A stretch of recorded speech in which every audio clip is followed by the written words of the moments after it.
Hello guys, আজকে আমি তোমাদের সাথে শেয়ার করব আলু পোস্তর রেসিপি। প্রথমেই গরম কড়াইতে দিয়ে দিলাম সর্ষের তেল।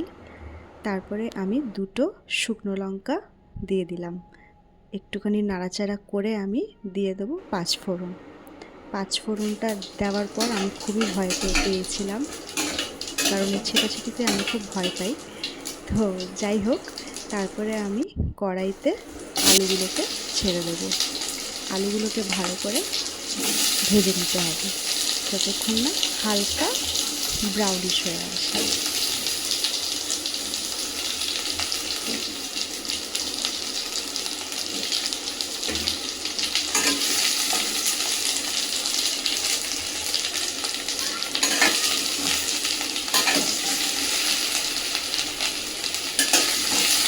তারপরে দিয়ে দিলাম স্বাদ মতো নুন আর সামান্য হলুদ গুঁড়ো।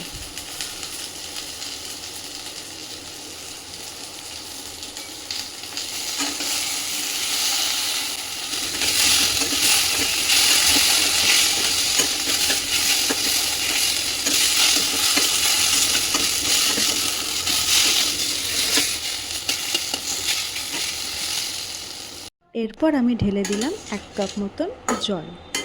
মোটামুটি একটু ফুটিয়ে নেব যতক্ষণ না আলুটা একটু ভালো করে সেদ্ধ হয়ে আসছে।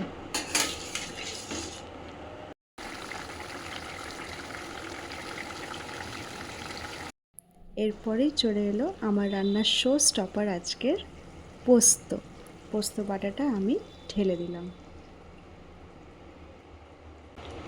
সেই বাটিতে একটু জল গুলে আমি পুরোটা ক্লিন করে কড়াইতে ঢেলে দিলাম। এবার ভালো করে পোস্তটাকে নাড়াচাড়া করতে হবে আর ফোটাতে হবে মোটামুটি 10 মিনিটের জন্য। তাহলেই আমাদের আলু পোস্ত রেডি।